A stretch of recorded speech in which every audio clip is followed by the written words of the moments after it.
Kesetaraan adalah hak asasi manusia yang paling mendasar. Setiap individu tanpa memandang latar belakang, jenis kelamin, agama, ataupun status sosial mempunyai hak yang sama di hadapan hukum. Tapi, apakah kesetaraan benar-benar sudah terwujud di Indonesia?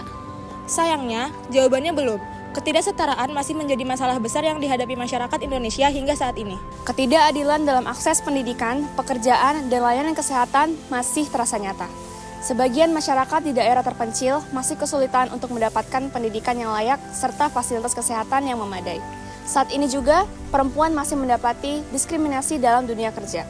Upaya yang tidak setara serta keterbatasan dalam menempati posisi strategis masih menjadi masalah yang terus berulang. Kaum minoritas dan kelompok rentan juga sering menghadapi perlakuan yang tidak adil, baik dalam kehidupan sosial maupun dalam dunia kerja. Mereka seringkali menjadi korban diskriminasi dan kekerasan tanpa perlindungan yang memadai. Masalah ini tidak bisa dibiarkan begitu saja. Lalu, bagaimana konstitusi kita menjawab ketidakadilan ini?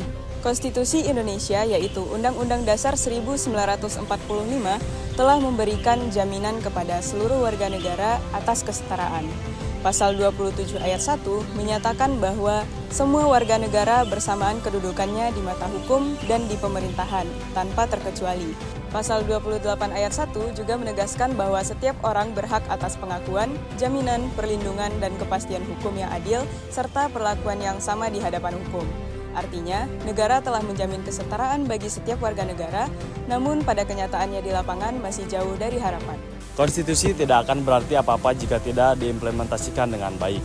Butuh peran aktif dari seluruh elemen masyarakat untuk memastikan kesetaraan benar-benar terwujud. Masyarakat memiliki peran penting dalam mengawasi dan menuntut keadilan. Kesetaraan bukan hanya soal hukum, tapi juga soal kesadaran sosial.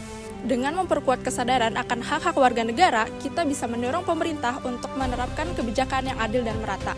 Mulai dari memperjuangkan hak-hak perempuan di dunia kerja, hingga memberikan akses pendidikan dan kesehatan yang merata. Semua itu bisa kita wujudkan jika kita bergerak bersama. Karena kesetaraan bukan sekedar janji dalam konstitusi, tapi sebuah hak yang harus diperjuangkan.